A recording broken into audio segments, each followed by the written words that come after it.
welcome to another episode of Stuck in My Mind podcast. I am your host, WIZE, and I'm excited. I have a fellow Brooklynite on the show. We're going to talk many things, so let's bring it on to the show.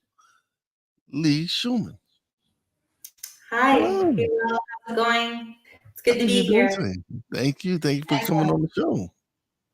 I'm All doing right, really well and happy to be here. so let's just jump right into it. So can you tell us about your journey from Brooklyn to Argentina and how has it influenced your writing? All right. So basically, I've been living in Brooklyn and I love Brooklyn. I will always love Brooklyn.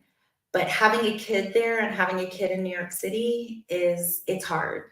It's a lot of work and it's harder to find a community. There are more walls between people, I found. So especially when you don't have family there.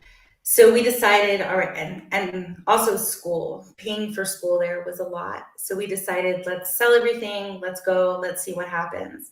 We actually traveled around to a bunch of different places first. I spent time in Panama and Costa Rica. Where else? We were in Buffalo, a bunch of other places, and finally ended up in Argentina, where I've been for about 15 years now. And how it impacted my writing, I think it taught me how to take chances. Selling everything, not really knowing where you're going, not knowing what's going to come next is a really great life skill to get used to. Whereas like when I lived in New York, everything, especially with a kid, everything was like, first you do this and then you do this and this is how you do it. And there were so many unspoken rules, especially with parents, that I prefer not knowing. I prefer figuring it out as I go along. So travel taught me that.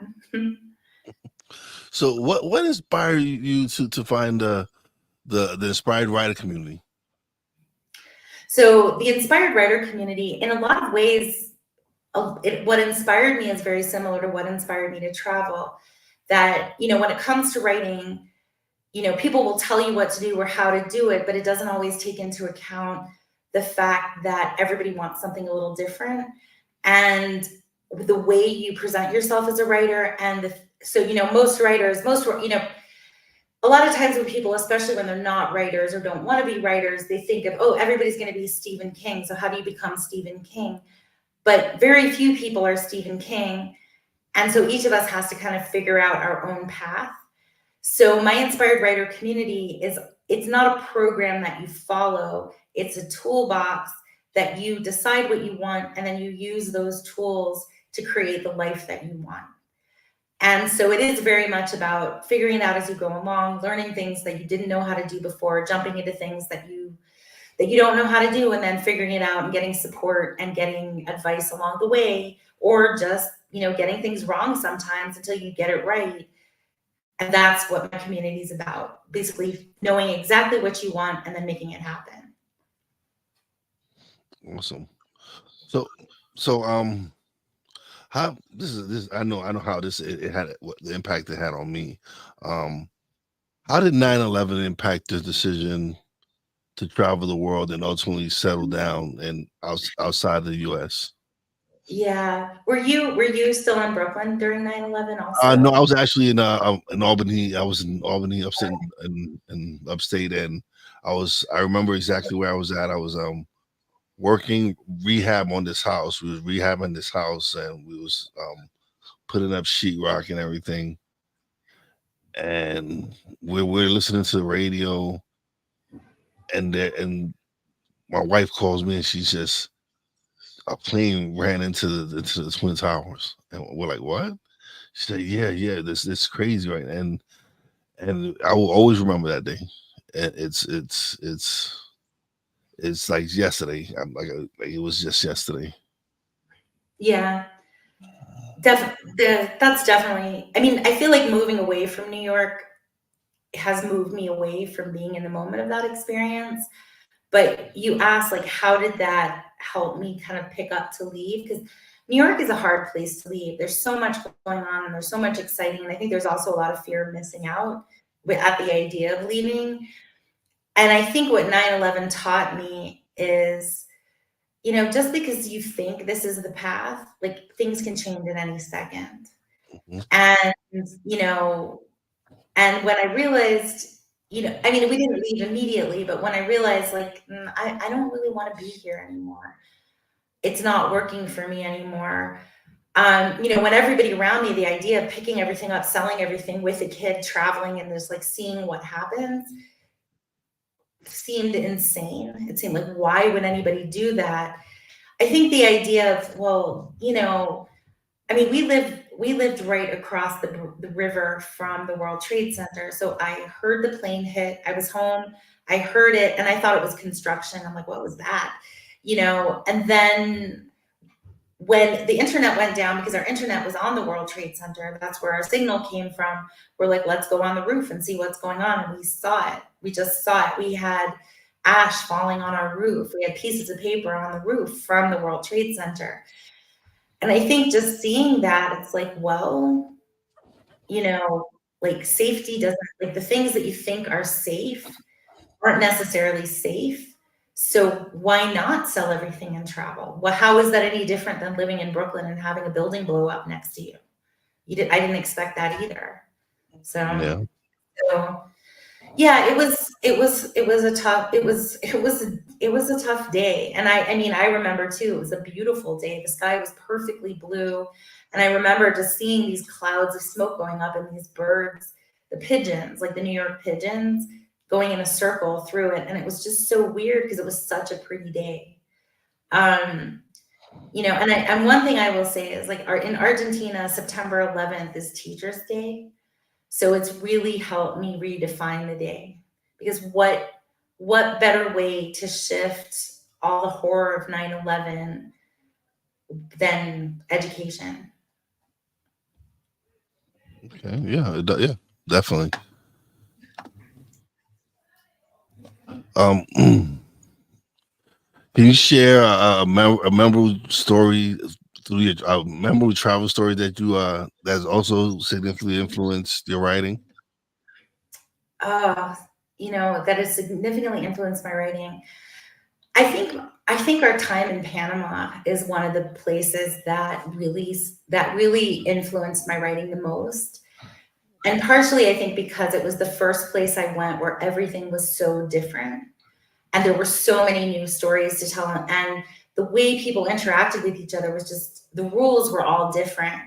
So one story, okay, so I was living on this, we're in Bocas del Toro, which is an archipelago of islands off the Caribbean coast of Panama. And the island we were living on was this teeny, teeny island, no roads. You didn't even need shoes. Like when we were on that island, there was no point in wearing shoes. You could be in your bathing suit all day, into the water, out of the water. We had a dock right outside our building, which is where our building, we were in a little house. And that was where, like, it's not, because the taxis were boats and they would come up there. And so I baked cupcakes for a bake sale. It was for a local school. And I got on the boat, and the cupcakes, they'd been covered by something, but the top like flew off because of the wind. And the guy on the boat, he's like, well, he says to me, he's like, can I have a cupcake? And as a joke, I said to him, well, how much do you want to pay me for the cupcake? And he's like, well, how about your boat ride? And it was like this moment where I'm like, oh, yeah, most of the world, money doesn't mean what it does in the United States. Yeah. And it just shifted the way I looked at everything. I was like, and I paid for a boat ride with a cupcake. And there's just so many moments like that, where I live now. I had this moment where I looked to my right and there was a paved road with cars on it. And I looked to my left and it was a dirt road with a donkey on it. And I just remember feeling like, where the hell am I? And I just love that feeling of like, wow, the rules are all different. And I think that ties directly into the stories I tell of travel, of like how to make your own choices. I also write a lot of sci-fi. And there's nothing quite like sci-fi. There's nothing quite like travel to give you the experience of living in a different world where everything is different and the rules, you have to figure them out as you go along. So, yeah. So, what are some common challenges writers face, and how do you help them overcome these obstacles? Right. So I think one of the major challenges that most people have is they feel like they don't know what they're doing, but they're supposed to know what they're doing. So when I say travel, open-ended travel is a lot like writing. It really is. That you go into it, you try something, you see how it works, and then you take your next step. And you can create, like with both of them, you can create a structure. You can say, okay, this is the story I want to tell, this is where I want it to start, this is where I want it to end, and this is the middle. But things change along the way, and to really be open to things changing. But I think one of the challenges, the biggest challenges that people have with writing is they think you're not supposed to change, you're supposed to know how things are, you're supposed to know beginning, middle, end, just write it, and then it comes out, maybe you edit a little bit. But I don't think people realize not knowing is part of the creative process. Like I talk a lot about the chaos of creativity, and kind of when you sit down, you don't always know what's going to happen in that writing time, and to be okay with that. And I think what gets in the way is people, imposter syndrome. I don't know, I'm not good enough, my ideas aren't good enough. But instead of like instead of like letting those things impact you, and the way I help people is say, yeah, that's normal, that's exactly how things happen. Let's talk about what you can do, let's talk about how your confusion or not knowing what to do, and what are the options, where can you go, what can you make out of this, instead of feeling like, oh, I don't know, I should just stop. But just that process of recognizing chaos when it shows up and embracing it. Okay, yeah. Um, stupid mouse. um, okay, so how did you develop the idea? Because you have a best-selling book. How did you develop the idea for the book, the writer's roadmap? Right. So the idea for the writer's roadmap happened very naturally because it's a nonfiction book, and it's all about when I've been saying, how do you need to know what you want. And then my community is a toolbox to make it happen. Well, the writer's roadmap is all about figuring out what you want and making a plan for it. And it's based on what's called an OGSM, Objective Goals, Strategies, and Measures, that is used for, usually small businesses use it to kind of create a business plan, that so it keeps everyone on the same page. And I adapted that for writers. So the reality is I adapted it for writers, and I've been working one-on-one with and in groups with clients doing that. And so many people were asking me questions. I was like, you know what? It just makes sense to turn this into a book. So that's how that book came about. Nonfiction tends to be a little more obvious in what the book should be about, whereas fiction is a lot more of that chaos that I was talking about. So what advice do you have for writers looking to make a career out of their passion? So, okay, so my first advice is, people will think that being a writer means being Stephen King. And, most people are not Stephen King or J.K. Rowling or any of those huge names. And that creating a writing life can have a lot of different parts. So you want to figure out what it is that you want and then work to make that happen. The other thing that people often say that is, I think, very motivating when it comes to writing is you can't make a living writing. And that's not true. You can make a living writing. And there are lots of different ways that you can make a living writing. And I have tools for that, and I have workshops for that, and different ways of exploring that in the community. So my feeling is basically, if you want to write, start writing. And then the idea is you start to figure out what you actually enjoy doing, and then you can monetize it. And I say this to people all the time, you can make a living writing, although it may not look like the image that you see in movies, or the image that your great aunt who doesn't know anything about writing thinks it means to be a writer. Yeah. How can writers effectively market their books and build a successful writing business? Oosh. Okay, so that is a topic that could go on for a really, really long time, because there are hundreds of ways to market. So, there's everything from advertising to social media to making to collaborations with other people. And I think the number one thing is, first, and there's also a lot about branding and finding your audience. But I think where I'm going to start is when you write a book, and what people will generally say when I've talked to agents and editors and people who've been in the publishing business for a really long time, they say, write the book that you want to write. And I will expand that to say, write what you want to write. Do the type of writing you want to do, because if you're gonna go into the world of writing, the last thing you want to do is spend the rest of your life doing something you hate. You want to find something you enjoy writing. That doesn't mean you're only going to be doing stuff you love all the time. Life isn't like that. But the idea is to work toward doing what you want to most do. And then when you know what you want to do and what you want to write, that's when you find your audience. So let's say you love doing copywriting for websites that are based on herbal medicine.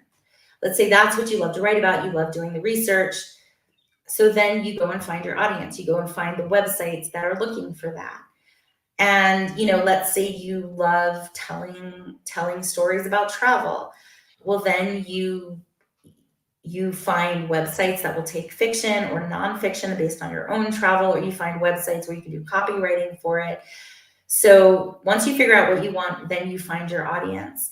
And that really applies to any kind of writing. So if you're writing a book, whether, my book, nonfiction, it's a book for people who are writers or want to be writers. And it helps them really plan what they want their writing to be so they can make it a reality. Whereas, let's say you're writing sci-fi or historical fiction, then you find your audience and you market, and marketing really can mean so many different things. But when I say it, I mean the story that you're telling and the way you're representing yourself. And that can be on Instagram. It can be articles that you write for other publications. That's the beauty of it. There's so many options that you can always find something that you like and that works for the way you want to work. Okay. Because actually, my nephew has self-published 2 books. The second one,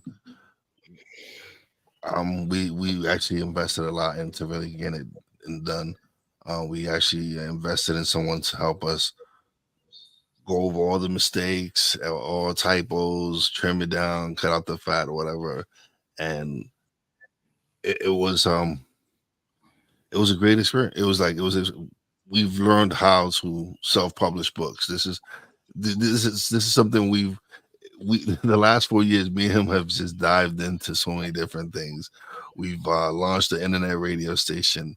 We've started a production company. We've self-published 3 books, and so and neither of us have a background in media.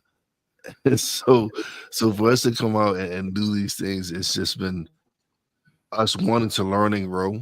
And he had written these books when he was in prison, and the first book is I've never read it. I truly don't really care about his exploits. Some of his exploits, so I didn't really care to read that book. But then the second one was much more of his growth since being in prison and coming out, and how it's changed his life, and the principles he lives by now, being that he started his own business. Like we said, self-published books. He's turned his life around, completely around, and being a single dad, and just trying to set the proper example for his son now.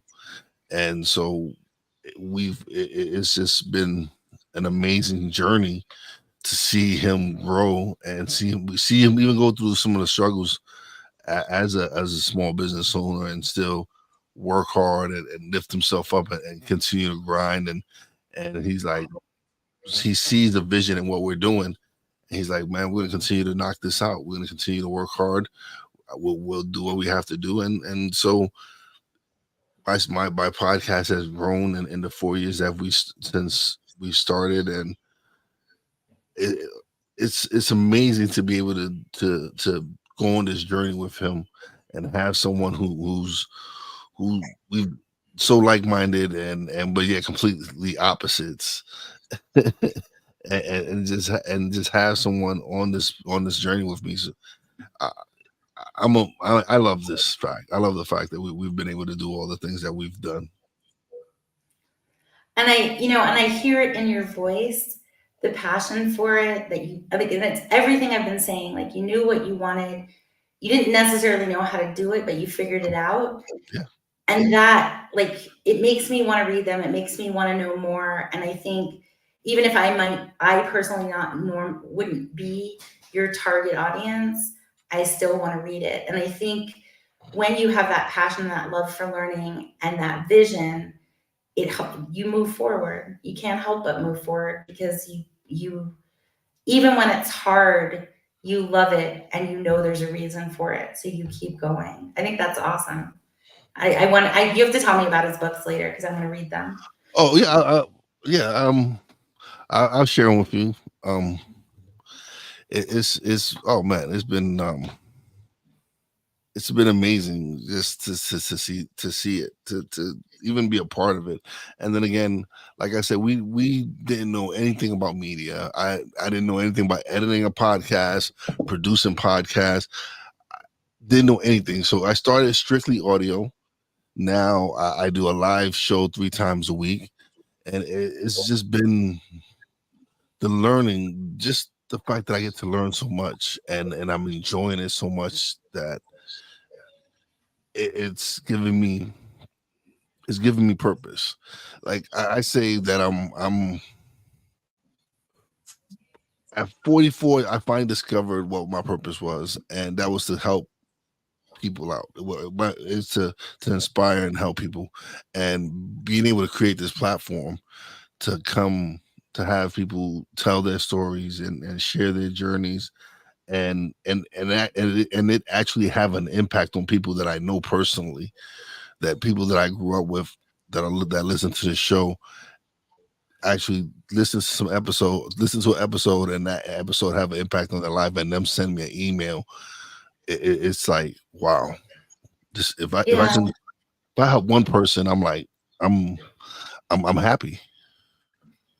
and that's such a great way of looking at it, because the thing is, like, I think sometimes when we think about whatever it is you're creating, whatever way you're telling a story, that I think there's this idea we need to go viral, but we don't need to go viral.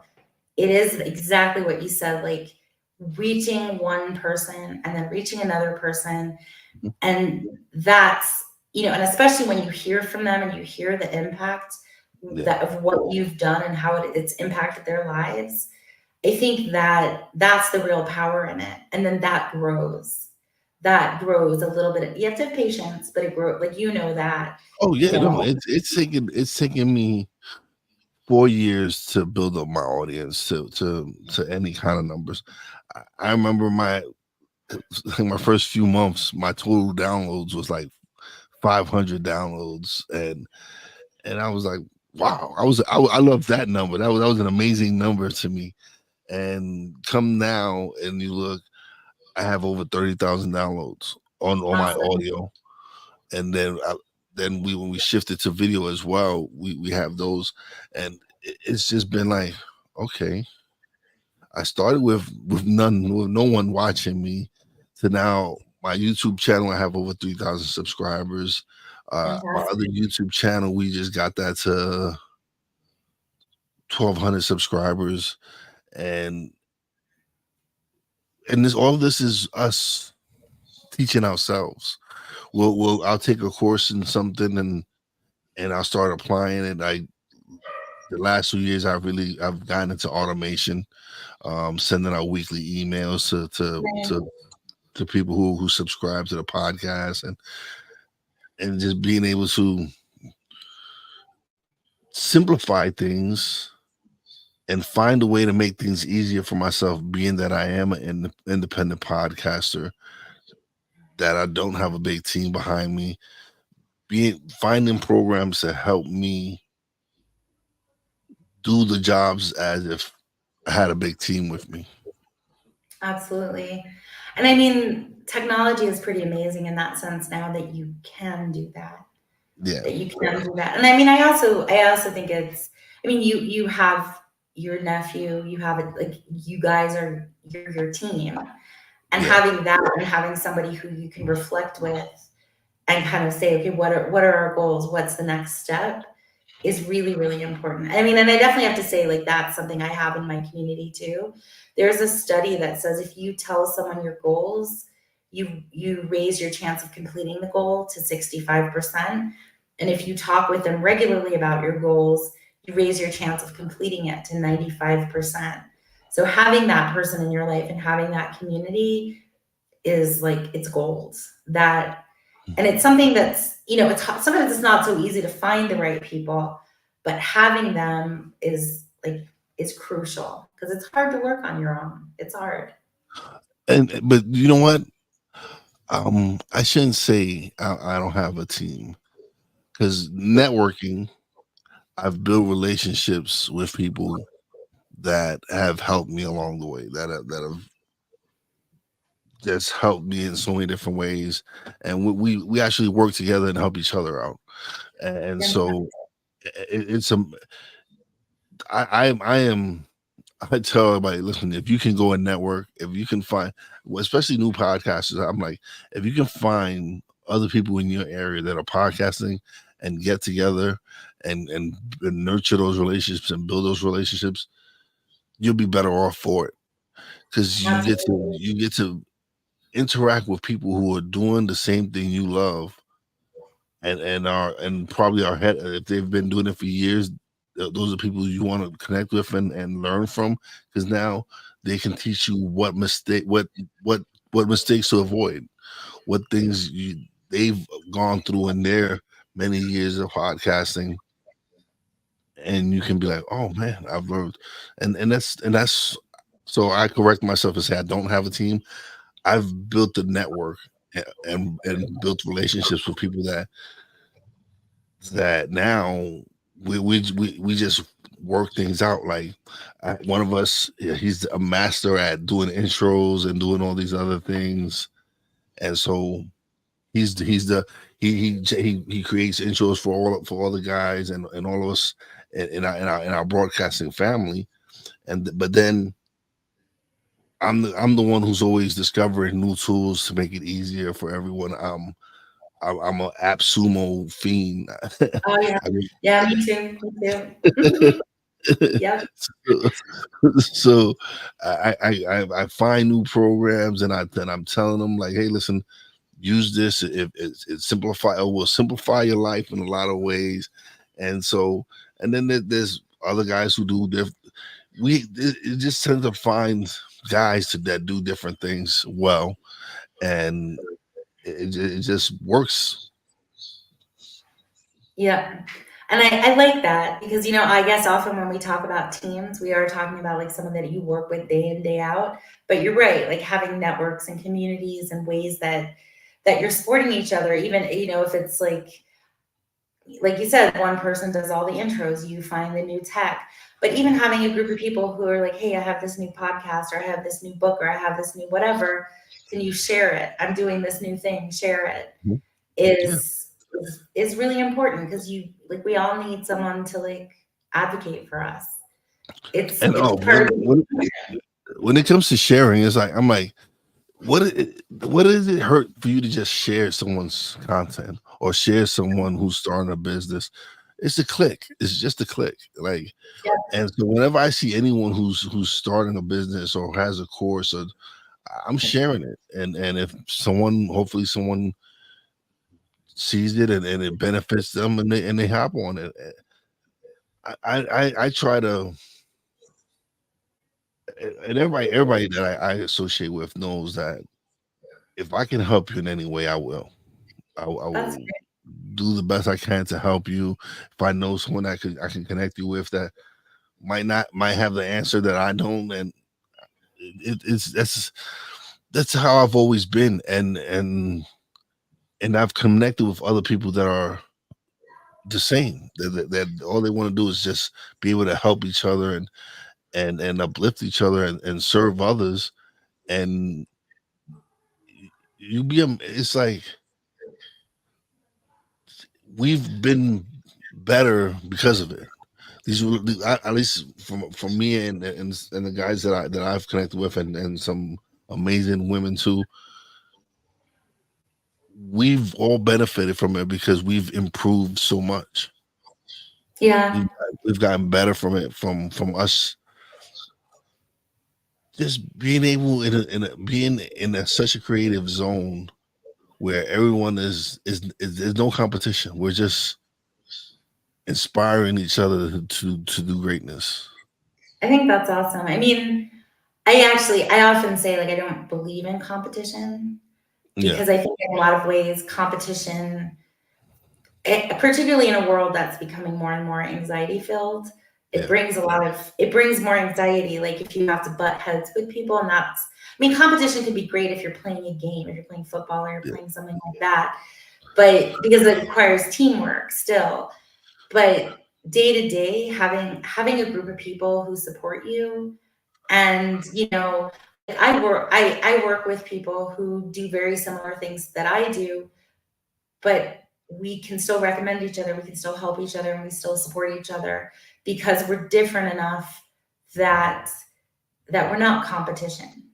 We're not like the idea that you're all like running for the same two, pieces of whatever, pieces of meat. I don't Yeah, want to no, live I don't want to live like that, you know? it's um none of the shows that like all the guys that I roll with, um, none of our shows are none of the shows are alike. They're completely different. Stuck in My Mind is different from whatever my homeboy Cool is doing. It's different. We have different various sports talks. We have it's just a network of just passionate people talking about things that they love to talk about.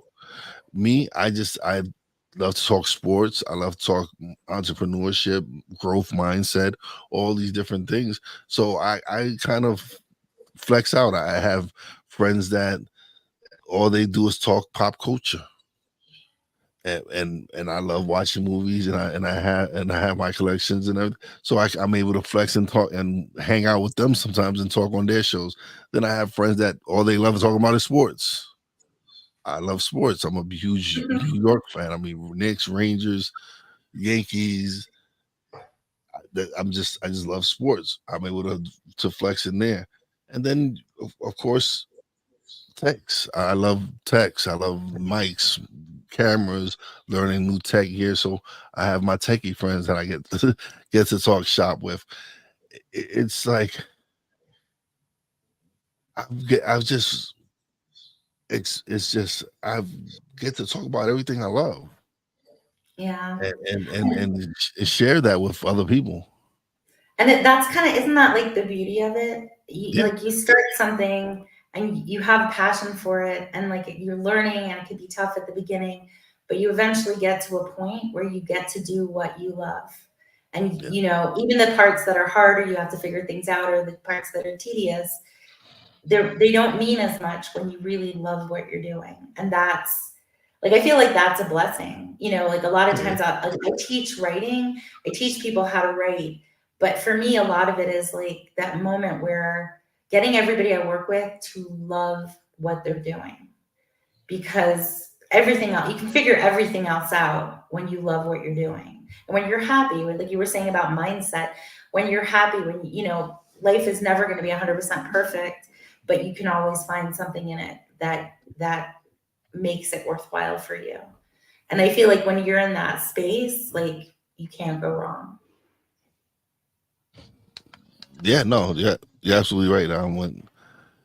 When you're in that mind space, when you're in that mind space where everything is just falling into place, like opportunities are just opening up and things are just happening so fast, and it's like because prior I wasn't prepared to receive all these opportunities and stuff, but now that the universe is seeing that, okay, he's maturing, he's developing, he's growing.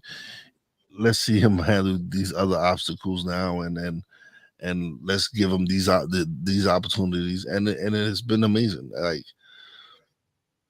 the last 2 years, as far as interviews go, um, they've been amazing. I've learned so much from so many people, and continue to learn more and more. Like, cause even with these recent episodes, I've realized, and a lot of them have been about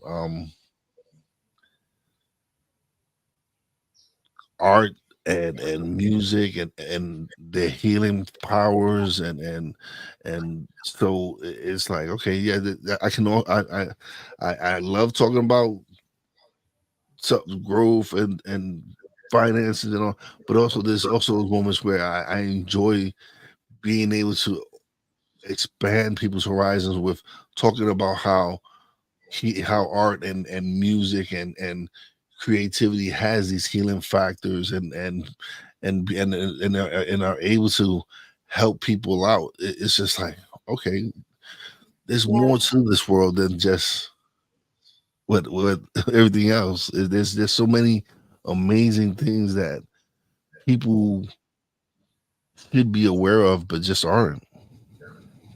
Yeah, no, it's endless. The world, like what there is to see is endless. I mean, I have actually a writing mentor of mine. He's like, the smartest people are the people who will admit that they don't know what they don't know.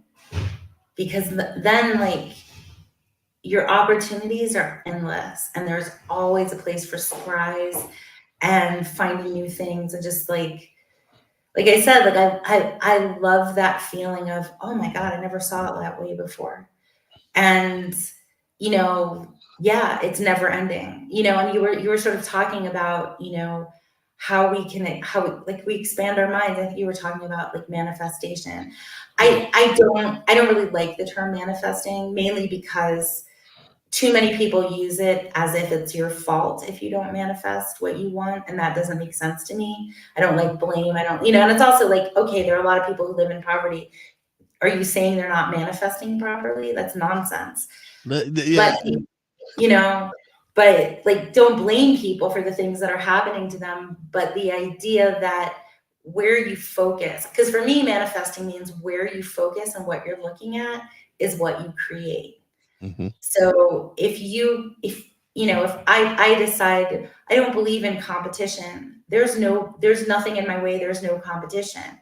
If Hmm. I believe the goal of the real, like, yeah, you want to make money with your writing, you want to be able to support yourself, but the real goal is to love what you do and enjoy Hmm. your time and not feel like, oh, I'm doing this and I'm running from this and I have, like, for me, I want to live my life. I want to be happy in my life. I want to have time for my kids. I want to have time to see my friends. I want to go hiking. I want to do things that I love doing and travel. And when you keep your eye on the things you like, then that's what you get. And for me, that's what manifesting means. Hmm. And when you focus on the things that don't work, then that's where you go to. Yeah. So No, and it's you're completely right about what you're saying, because there's things that I want to do, and I'm making it happen. I'm progressing to it and making it happen, and because like you said, if you have to focus on that, you have to really show that, all right, this is what I want, this is where I want to do it, and how I'm going to do it. And when you set that, it's like things just open up, things just like pop up. And you like, oh, you'd be amazed at how they just pop up, because now you're you're you're you're opening up to the fact that you're ready to receive that. mhm. So and I I'm amazed sometimes at how things work out, and how opportunities arise without me even searching for them. Mhm. But I bet that in some way, even if you're not consciously searching, it's in there. Like, it's Yeah. something you're thinking about. It's something that's showing up.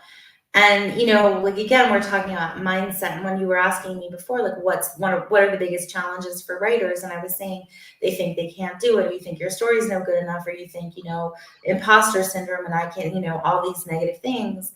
And I think a lot of any creative effort is about recognizing, yeah, you can do it. You may not know how, but you can do it. You'll figure it out. Like, that's my life mantra. I'll figure it out. And I have to tell you, like, that has served me when whether I'm working on a book and I'm stuck, I'll figure it out. Or if it's like 3 a.m. and I have an article due the next day and I know I need to get this to the editor and I'm completely stuck and I have no idea what to do, I will figure it out. And it also worked for me where I've been stuck in the desert in Chile. I got stuck on a mountain in France. I'll figure it out. And it does work out. You just have to be like, yes, you know how, you will figure it out. And getting rid of all that kind of garbage of no, it won't, no, oh, I hope it'll work out. No, it's gonna happen. One way or another. It may not happen exactly the way you imagine it the first time, but it's gonna work out, and you will figure out what you need will come to you. What you want will come to you. Absolutely, definitely. Um, this has been great. It's been fun. I like how mellow it is and how we got to flow with it. Yeah. It's one of the best things.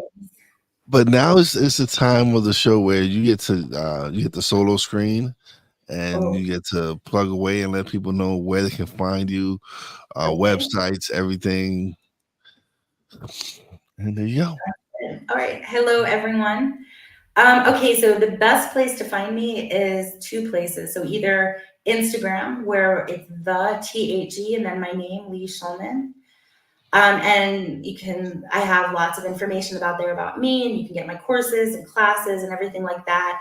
And there's a lot of little bits about how to write. And if you write me, if you respond to a message or whatever it is, I love Instagram, so I always get back to you. And then the other place, and this is especially for your podcast listeners, if you're curious about writing and you want to do more and you want to chat with me and figure out where you can go to my website. Again, it's my name, leishulman.com/podcast. And you can sign up there for a coaching session. That's what it's called. And I will get in touch with you and we can sit down and talk about, well, what is it that you want? How can we make this happen? So yeah, so those are the two best places to get to me, my website and Instagram.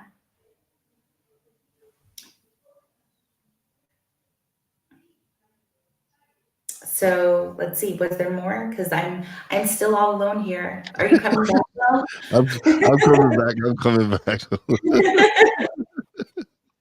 No, I'm talking. And I'm like, oh, I forgot I muted myself. Hold on. There we go. I'm back. It's good to see you. But thank you once again for being a guest. I will put everything's going to be in the descriptions of the Great, on thank YouTube you. and everything. But it's been wonderful chatting with you. This is great. You too. And we'll stay in touch too, right? And Yeah, I of see course. you want to write a book too. You Huh? seem like you seem like the kind of person who also wants you're creative. You have stuff to say. I can Oh imagine you yeah, want to write a book of course. too. Oh no, I am. I've had people come on multiple times. It's not just one time. People, there's an open door policy here. If you write any new books, or if you just want to just come on and chat, and and like I said, I just launched a radio station. I'm Awesome. looking for some radio shows. Actually, looking for some people, anyone interested in doing any radios. But yeah, it's I, I'm Fantastic. I'm just creating content and starting a media empire. Awesome. Oh, I love it. Empires. We all need our own empires. And we'll stay in touch. And like I said to anyone listening, get in touch. If you want to write whatever you want to do, even if you feel like you're not sure, talk to me. I'm really good at helping people figure stuff like that out. Awesome, definitely, yeah. Oh, we definitely can. Me and my nephew. I don't think we've promoted the book properly or that, but it's we just proud of the fact that we put it out and we've we still have to learn how other steps. But